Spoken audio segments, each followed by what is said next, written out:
really understood the criticism of this story's title as redundant. No, not all assassins are deadly, there are plenty of unsuccessful assassins, and frankly I think The Deadly Assassin is a much better title than The Successful Assassin, and well, The Assassin on its own is just not punchy enough, bit too enigmatic. The Deadly Assassin, well that's telling the audience that there's deadliness afoot, and well that's always going to be an exciting reason to tune into Doctor Who, is it not? Anyway, The Successful Assassin is in fact one of the most important stories in the show's history, one that completely upended the show's lore as it was and became the origin point for some of the show's more important and enduring concepts. Arguably this was perhaps the boldest move in the history of Doctor Who, taking a history that had been established over the previous 13 years and basically telling it to go fuck itself, instead of re-establishing the Doctor's origin and the history of the Time Lords as something completely different. In theory, we'll get to why that's just in theory in a bit. This was of course at the time highly controversial. It seems almost laughable to be talking about controversial The Deadly Assassin, when over nearly half a century since it was broadcast, it was controversial for like a few years at most. By the end of the 70s, the initial backlash had more or less dissipated and it was regarded as an absolute classic that had basically been the ground state for its appraisal since. I mean, for fuck's sake, it was being lampooned for disregarding the lore the War Games had established, at a point when the War Games mostly didn't even exist in the BBC archives. And yet, a discussion of this story, oh it was so controversial back then, only nowadays is it regarded as a classic, blah blah blah, it's always going to be around. It's slightly fascinating to me really, but it also makes perfect sense. As I said, this was the story where it all changed. While the Three Doctors had shown the Time Lords were not all perfect and powerful as the War Games imagined, and the brain of Morbius had shown us the darker side of the society which would scarcely have been believable with what we'd seen when they'd first been introduced, it was nevertheless here that the idea of the Time Lords as all-powerful overseers, and the Doctor as an exceptional rogue was first put to challenge. People don't like change, and this was changed and then some, so the backlash is understandable. And yet it's also understandable how it dissipated within a few years, probably because they watched pretty much all the subsequent Time Lord stories as this one and went, oh, right, that's what actually being bad is. Or something like that. And yet, I think the reason this story and its ideas have endured so strongly is, and I'm not sure it really does upend the existing status quo in regards to Time Lords and the show's overall lore as much as is usually said. I mean, sure, the grand, benevolent, all-powerful, godlike beings are gone, but as I said, they'd already really gone in those previous stories. And while this story does retcon the Time Lords we saw in the War Games into the Celestial Intervention Agency, thus providing a neat escape in continuity terms, I don't really think the two worlds are really as incompatible as is thought. The Time Lords of the Deadly Assassin are still, minus a few throwaway remarks about technology levels you can just write off as the Doctor trying to get under their skin, all-powerful and domineering, as major characters such as Barusa mentioned more than once the need to prevent instability to avoid their control over the wider universe slipping. The idea of the Doctor leaving because he was bored still makes perfect sense, as this isn't some perfect yet dull society, it's an imperfect but dull society, full of bureaucrats and corruption and doddery old farts. I can see perfectly well why he'd have become bored of it. These fundamentals I think remain in place, and The Deadly Assassin is therefore to me less of a complete upending of the status quo, and simply a development of it, adding shades and development to Time Lord society and history, while not necessarily contradicting what had come before. I think in a way it's a natural development to see how power is corrupted, and while it hasn't turned them into insane villains or anything, not yet anyway, thanks RTD, it has shown how they have become a stagnant, corrupt society filled with useless, doddery old men and bent politicians, and I think that's a fitting development nonetheless. The story also fits the previous elements of lore together in a way that hadn't quite happened before. The Master, for instance, was a Time Lord that was nevertheless up to this point more or less completely separate from how wider Time Lord society and history had been presented, and therefore the Deadly Assassin is an effective tool in tying these things together. The comparison of the Doctor and the Master and how they both fit into this society, or rather how they don't in their own way, is also an effective way of tying all the elements together. While this story does upend the lore in its own way, it does so that it adds to it, uses the existing elements of the show to make it feel far more fleshed out and three-dimensional. Ultimately, I think the near half-a-century-old backlash shouldn't really be considered as all that important anymore. What is important is this story's place in establishing the lore as it is now, but also how it took what came before and moulded rather than disregarded it. Of course, all this would be pretty irrelevant unless the story itself was good, but this story got a reputation as a classic for a reason, and to be honest, I think I probably like it even more than the general consensus. It's not typical Doctor Who, it's something very different, and I think that's part of why it works so well. The boldness to combine mystery, tension, political intrigue, commentary on a stagnant and corrupt society, and a whole episode devoted to mind-screw violence is basically like nothing else, and the fact that whenever this show has tried to replicate its success in any way, it's always fallen flat on its arse. With a tight, clever script, great dialogue, great action, and of course relying much more heavily on guest characters than usual and still pulling it off, this is one of my favourites. So let's look into why. Yeah, that was all just the introduction, sorry. To start off, The Deadly Assassin was directed by David Maloney, who I think was one of the most important directors of the late 60s and early to mid 70s. His list of the credits is just impressive story after impressive story. The Mind Robber, The War Games, Genesis of the Daleks, this story of course, and also the season finale of this season, The Talons of... Oh. No, well I'm sure it wasn't his fault.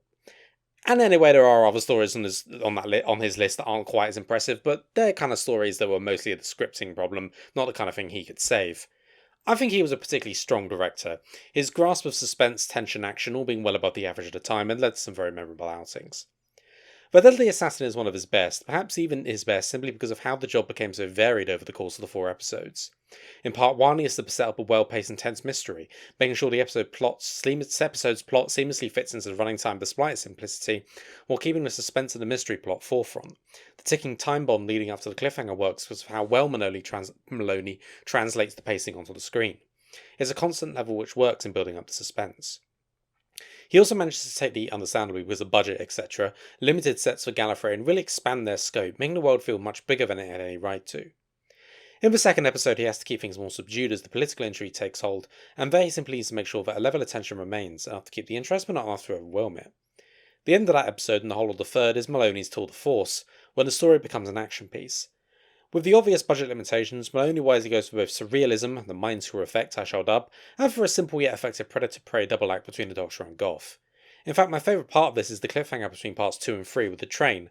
As well, it's actually kind of silly when you think about it. Maloney imbues it with such menace, like this truly is a hell world where even the trains are trying to kill you. It's just brilliantly done. Throughout these sequences, the pacing is excellent, but the tension is always kept up. Finally, in the 4th episode, Maloney has to portray the Master's Endgame despite the limited resources typical of classic Who, and I think he does a pretty good job. All the usual stuff, the tension, the action, it's all there. In fact, all that's really missing is a sense of scope, that is, it's affecting all of Gallifrey as Barusa says it did, but ultimately that's a budget and resources thing, so it's fairly easily forgivable. In the end, I think Maloney does a great job with the story. It makes it exciting, well-paced, tense, and manages a fantastic sense of atmosphere throughout, which is impressive given the two completely different kind of atmospheres the story needed. Of course, Maloney was delivered a great script to work from, which sort of helps, but overall it's a top quality job. The rest of the production also succeeds in my view. Dudley Simpson gives us a fantastic score. The cliffhanger to the first episode just wouldn't be the same without the relentless pounding organ. It just sounds fantastic. Simpson, most likely at Maloney's behest, also wisely keeps the score to a minimum throughout the Matrix scenes in part 3, which probably is a very good idea for the atmosphere. The designs of the story, both of the sets, which establish a minimalist but effective look for Gallifrey, and the costumes, which of course was where the iconic Time Lord look was created, both deserve praise as well. Anyway, on to the script. This story was written by Robert Holmes, who should need no introduction, but in case you've never heard of the television programme Doctor Who, so which I would wonder why you even clicked on this video, but never mind, Robert Holmes was one of the classic series' most prolific writers and was script editor of the first 3.5 seasons of the Tom Baker era. And this is in the 3rd season of the Tom Baker era, so he was a script editor at the time. Together with producer Philip Hinchcliffe, they spearheaded what is probably the show's most successful period creatively, and without any real doubt the classic series' most successful period in terms of cultural influence and relevancy. Despite being script editor, Holmes did a lot of writing for the show in this period as well, this story being one of them. The overall look at Robert Holmes as a writer is a story for another day, but I think he's one of the most important figures in the show's history, and without doubt one of its greatest writers. He just got the show, in a way very few others have. He understood how to structure it and how to write his characters and his dialogues, how to keep it at the right level of plausibility and suspension of disbelief, etc. and so forth. He was also someone who was willing to try new things and was never afraid to push the boat out. Take it to probably his most celebrated work nearly a decade later after this, The Caves of Androzani, where he returned to the show and decided to make it darker and more intense than it had ever been. This story is a confluence of several different ideas, and several different ways to do the show differently. That's what makes it a success. The story's genesis actually comes from production changes around the time. Elizabeth Sladen had left the series in the previous story, and the production team had not yet decided on her replacement as a companion. The story therefore came into the limbo period while this was being decided, and it's been reported many a time that it was a vehicle to make Tom Baker shut up about wanting to helm the series himself without a companion. And yes, this remains one of the few, and arguably still the only true story, not to feature a companion at all. This does work, mostly to do with the strong supporting characters, which I'll get to in a bit, but I think it would have been a huge mistake to perpetuate it for any longer than they did. Again, mostly because they had to rely on supporting characters and they're not always going to be as strong as they are here. Holmes also didn't like the previous portrayal of the Time Lords, the omnipotent type thing as previously discussed, so decided to change that, and also bring back the Master for the first time following Roger Delgado's tragic death.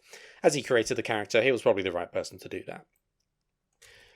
The story's influences are also important to understand, most notably the film The Manchurian Candidate, which is a story about political deception, espionage, manipulation of news and information, and corruption.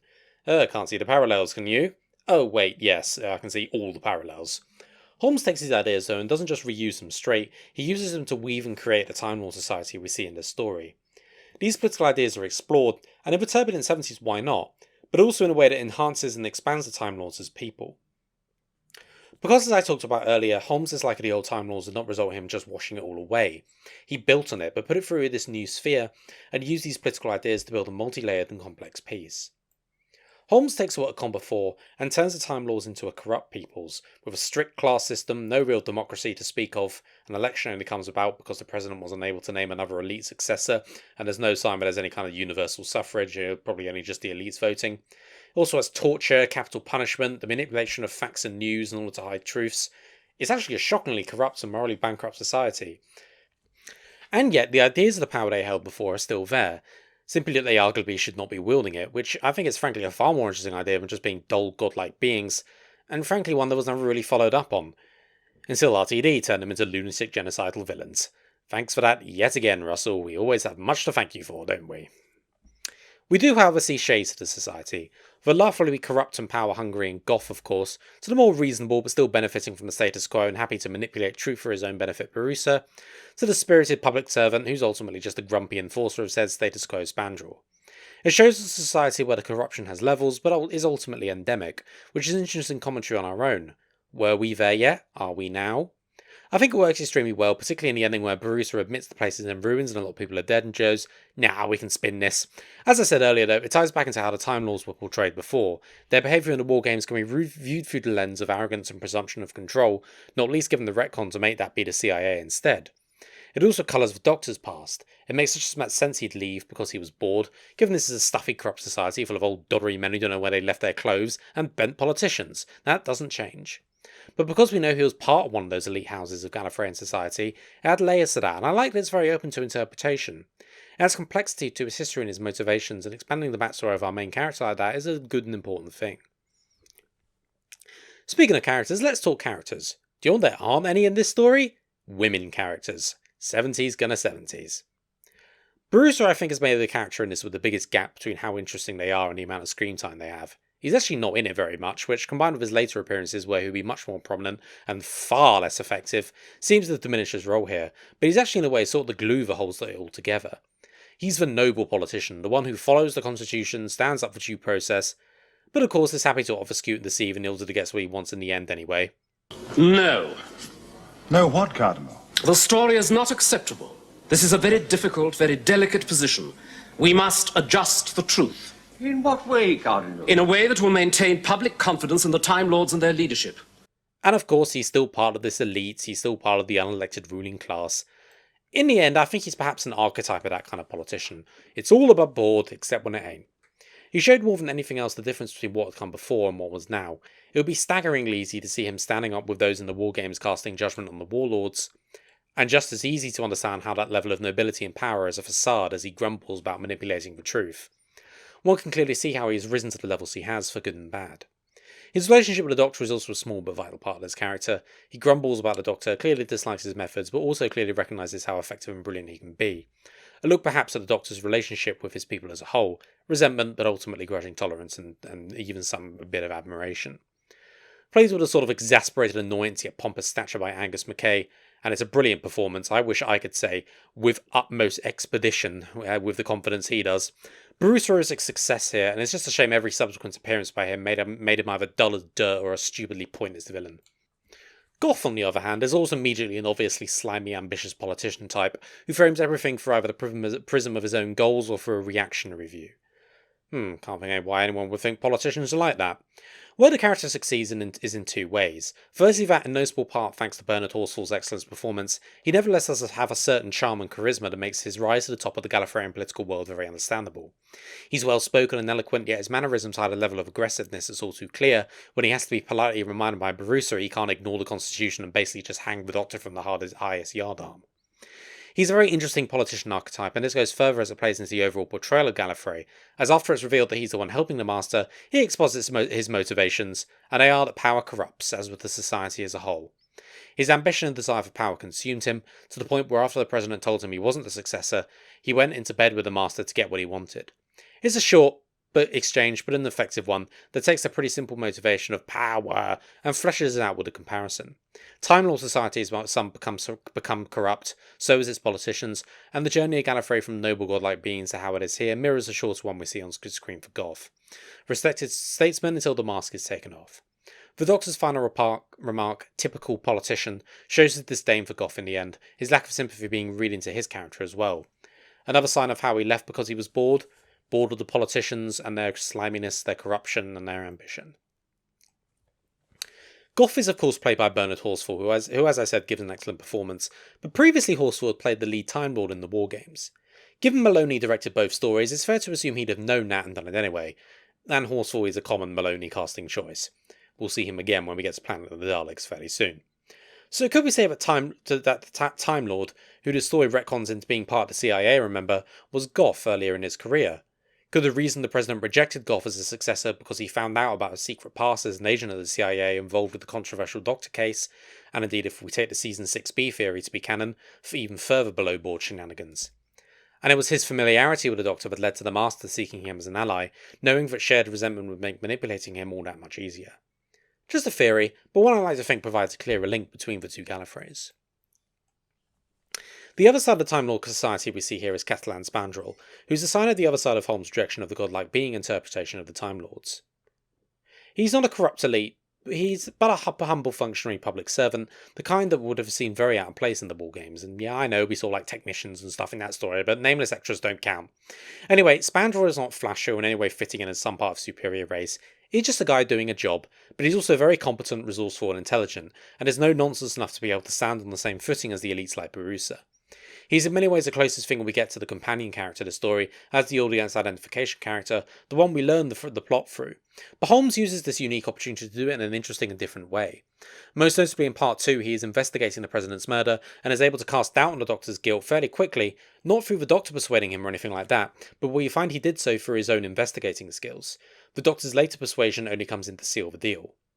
The character is a sign of the shades being given to Gallifreyan society. While the godlike elites are out and replaced by corrupt elites, we also see smaller scale intelligence and skill. Spandrel is also played excellently by George Pravda, whose strong accent has been commented on many a time, but frankly I think it works in favour of what they're going for. Too often in these kind of societies in sci-fi, and especially in Doctor Who given it's a British show, all we hear are stuffy upper class English accents, and that's it just leads to like a uniformity. To hear Pravda with his strong Czech accent brings some freshness to it in my view. His performance mostly succeeds on the basis of his no-nonsense delivery and dry wit. I particularly like this exchange. Castellan, I have to report the intruder in Sector 7 evaded us, and he shot one of my guards. I see. Such efficiency. But we have him trapped in the communications tower, Castellan. Well done, Hilred. An antiquated capsule, of which you get adequate early warning, then stacks on the very perimeter of the capital. You are informed that the occupant is a known criminal, whereupon you allow him to escape and conceal himself in a building a mere 53 stories high. A clever stratagem, Hilred. You're trying to confuse him, I take it. I apologize, Castellan. He won't evade capture a second time.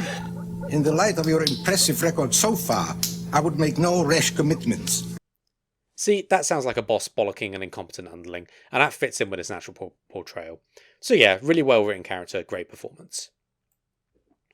And then of course there is the Master. As I mentioned earlier, this was the first time he had returned following the death of Roger Delgado. Given Holmes had created the character, it felt appropriate he would be the one to do that, and as his use was not intended to be long-term, this would end up being his only appearance between 1973 and 1981, it was decided not to settle on a definitive new actor for him, and instead portray him as the Whitehouses we see in the story. This also had the advantage of avoiding feeling like it was too soon after Delgado's death to properly recast. This was an approach with advantages and disadvantages, but happily the latter was mostly avoided. The possible disadvantages mostly came from having to portray the Master as this decaying Hulk, and the challenges this would bring both the designers and the actor. The former in making it look, let's be honest, not ridiculous, and the latter in overcoming the restrictions in the makeup. Both, I feel, succeeded. The makeup looks really good, especially considering time and budget. He really does look like the decayed monster they were going for. And Peter Pratt does a great job on the makeup as well. It's always a challenge to act you only using your voice and not being able to use the face, but he does a great job of conveying menace and threat. This line, I think, sounds especially good, and it's good because it's early on in the story and therefore gets across what we want to know fairly quickly. He will die quickly. Make certain he dies very quickly. Where he is, of course, lacking is the Delgado charm, but given the circumstances, I think we can forgive the Master for putting away a charm offensive for a bit, wouldn't you? The overriding mission of the Master during the Delgado years was, of course, to gain power, to become the ruler of the cosmos or whatever it was that particular week. This was mostly used as a contrast to the Doctor. One of my favourite interactions between them was in Colony in Space, where the Master attempts to convince the Doctor to join him in using the MacGuffin of the Week to rule the universe, and the latter tells him he'd much rather see the universe than rule it. It's always meant to be the dividing line, to show why these old friends became enemies despite their similarities. With the Master now looking like a bit of dead skin that wished it could be a real boy, he's obviously going to be somewhat limited in this endeavour, although he of course still tries. But the theme of his appearance here is to show him combating death. After all, the need for power is, at its base, nothing more than an attempt to not avoid being without power, and the greatest powerlessness of any of us have is our own mortality.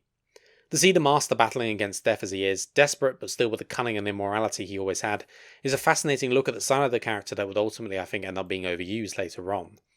The same old Master is there, but with a harder edge. He is absolutely desperate and therefore be more blunt in his execution. The smile and wink of Delgado is long gone as he stands ready to destroy Gallifrey to save himself. And the overwhelming power of the Eye of Harmony would of course just be an added bonus. The Master is also here to show another important contrast with the Doctor.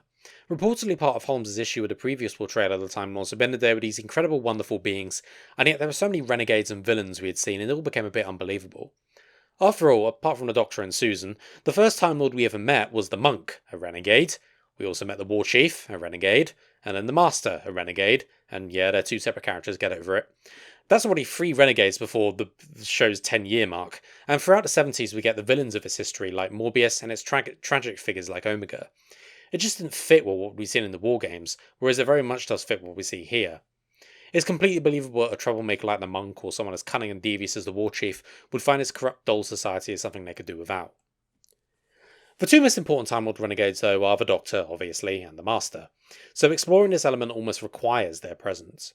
The comparison is all too clear. Both left the society stagnant and corrupt as it is for their own reasons. The Doctor because he was bored of the society's corruptions and failures, and the Master because they would not entertain his plans of domination. We greatly understand their division now despite their similarities and how they both reacted in different ways to their home's flaws. And yet, what had essentially been professional rivalry in the Pertwee Delgado years has become more. The Master's approaching death and his fall have turned those divisions even further and more bitter. Who else but you, Doctor? So despicably good, so insufferably compassionate. I wanted you to die in ignominious shame and disgrace. The society they came from started it, but his own fall did the rest. This isn't understated, it's a brilliantly effective element of the story. As for the story's overall structure, this is another fantastic success and really shows Holmes in his element. Part 1 starts off with a flash-forward framing device and essentially becomes a race to that moment, the assassination.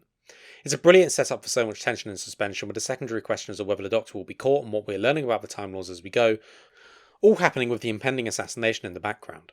It's fantastically structured to throw the Doctor into the action, but also doesn't go too quickly. As I said, we can learn as we go. And then it throws in one of the best cliffhangers in the show's history. Oh no, the Doctor's not going to stop the President being killed. Oh yes he is. Oh no, the Doctor's been the one who killed the President! It's just genius, and Maloney's bold direction and Simpson's excellent music finish up the moment. Oh, I just adore this cliffhanger. It's been built up to throughout the episode so well, and finishes on such a moment of shock. Part 2 slows things down a bit, and here builds up some of the themes and trials a bit more, especially the politics, with Gough and Bruce as different angles on the trial for instance. It also helps answer a lot of the mysteries, but also builds up on the new ones as well. We found out early on that it's indeed the Master, which I think is a very good move, avoiding questions continuing on who the big bad is until the reveal everyone guessed an hour before just ends up being disappointing. I think that's the best way of doing stories like this actually, asking questions, answering them, but asking new ones as you go, to both avoid dragging out ideas, but keeping the audience interested as the story goes on. Part 2 is of course when the Doctor enters the Matrix, and I shall have you know I'm a big enough man not to use the Keanu Reeves woe clip. I've just realised I haven't spoken much about the Matrix scenes, mostly because they're actually pretty light on plot, and I do have a sneaking suspicion the whole thing was added because Holmes knew he wouldn't be able to stretch the Gallifrey stuff out to 4 whole episodes. But it's good not only because it plays into some of the themes of the piece, that manipulating reality, how different is it from Barusa changing the truth, etc., but also because it's a fantastically structured bit of action. Holmes does a fantastic job of establishing the rules of this world without needing to resort to mountains of exposition. We found out quickly this is a dangerous reality where the Doctor will face dangers, but those dangers aren't necessarily real, such as in the train cliffhanger. But also that the deck is stacked against him. He's unable to heal the wound in his leg through the power of thought because he does not control the world. It's very, very well set up, and this leads into the effective Predator-Prey double act with him and Goff, which while a great deal of its success is because of Maloney's direction, Holmes provides with him so much to work with, especially in the surrealism of the early parts of this bit. If I can just go back to praising Maloney briefly, one of the most effective images in the whole story is the brief shot of the World War I soldier going along with a horse, as if to emphasise the pointless violence of this place, by showing us one of the most pointless wars in human history. But yeah, the whole Matrix stuff, it flows naturally, paced brilliantly, there's nothing ridiculous or over the top, it's all logical, yet exciting and tense. It's difficult to say much about it as it's something you just sort of need to watch, but it's well remembered for a reason. As I said earlier, the attempts to replicate it, for instance the last 2 episodes of A Trial of a Time Lord, have never come close to achieving it. It's that simplicity and the prioritising of the atmosphere and tension rather than just surreal dream state that make it work. Oh, and it's probably worth mentioning here the infamous cliffhanger to Part 3 where Goff appears to drown the Doctor. This so riled up Mary Whitehouse and her hangers-on, but the BBC decided that in the end decided to get rid of Hinchcliffe and tone down the violence going forward. Personally, I'm not even sure what's so horrifying about it. The open bullet wound on the Doctor and the dart attack on Goff are both worse in my view, but apparently a head underwater was so horrifying the BBC actually edited it out the master tape of the episode. Those few seconds are the last example of Doctor Who that does not exist in its original format, and the only example of any post-Third Doctor material that doesn't. The drop in quality from the original master tape to the home recording is very noticeable, and it's a pity a better quality version hasn't been found, but hey, it's a few seconds, what can you do? As to the question of whether the violence went too far, well, it's difficult to say given the difference in sensibilities. By today's standards, this would barely even qualify for a raised eyebrow, and NuWho has done far worse than this, so I'm not sure it's really fair for us to judge today. I'd say it's actually more tame than its reputation suggests. Seeing the Doctor's blood, I think it's about as bad as it gets, but ultimately we just have to stick it in that it was different back then category, which, I'd rather do it with when describing some violence that has become tame over time than, well, how we have to use it to describe a certain other story in this season. Finally, in Part 4, things settle down into a more conventional structure as the Master's plan is unveiled. It's by far the least interesting of the 4 episodes in terms of that structure and how it tells its story, and probably the least strong as it does need to be rather more business as usual in order to finish the story effectively, but I'll say that it does what it does rather well, using its time effectively and throwing interesting complications into the mix, and the Master's plan comes together pretty well. There's no logic holes in there, fake his own death and then force the Doctor into giving him the Sasha Rashalon is a reasonable backup plan, and the I want the hero to see his own failure trope does make sense given his hatred for the Doctor and his mental instability on being a burnt husk about to die. Although, yeah, it's still a cliche, but what can you do? So overall, fantastically structured story, logical, well-paced and intriguing. Indeed, as I said earlier, it's so very different from anything else, with a ticking time bomb of the first episode, all the Gallifreyan intrigue and the Matrix stuff. It's so unlike any other Who that the more conventional 4th episode feels like a minor set down, despite doing very well with that conventional structure. I just think it's a brilliantly put together story, Holmes at his best. As for the Time Lords, well, I've made my opinion clear that this was a great way of reinventing them while staying somewhat consistent with what had come before. These Time Lords feel frankly far more consistent with what we'd seen before than the idea the War Games presented anyway. The conflict of the 3 Doctors, the idea of Morbius as the dictator from Reign of Morbius, hell, even the grumpy confrontational Time Lord that gave the Doctor his mission in Genesis of the Daleks. These all feel consistent with what we see, and Holmes used that to his advantage in setting up this new Gallifrey. And well, I haven't said much about it, but the ideas the story introduces have been so influential and so important. Rassilon, for instance, was first mentioned here. While the future uses of the Time Lords was often, alright, mostly pretty poor, and arguably the desire to recapture the magic of the story was partially to blame for that, nevertheless what is set up in the story has become iconic. The gauntlet has been laid, Doctor Who's lore will never be the same again, and what happens next? Oh, right. The next production team make the Invasion of Time because they have no money and have to reuse all the sets and props from this story, and end up doing nothing to advance it in any way and roll back most of the progress from this story. Oh well, easy come, easy go. Final score for this story is... well, why don't I let Barusa tell you? 9 out of 10. Yeah, I really do just love it. It's brilliantly structured, great characters in action, interesting political themes that I frankly barely even scratched the surface of. Its relationship to the Manchurian Candidate is something they made a whole DVD extra for. And I didn't even talk about some of the other great stuff about it, but dialogue is just pitch perfect here. It was always a Holmes strength, but it's really, really good. It's just a great ride, and while I accept it might be a little dark or down for some, I think overall it's just a magnificent bit of Doctor Who. And as for the change to the Time Lords, well, I think history has proved Holmes right and the fans of the mid-70s wrong. It took something that was frankly a bit dull on one note and added shades to it, turning it darker, but in a way that had many different complexities to it and gave its society 3 dimensions. This story's contributions to the lore cannot be overstated, and it does so in great style. Just excellent all around.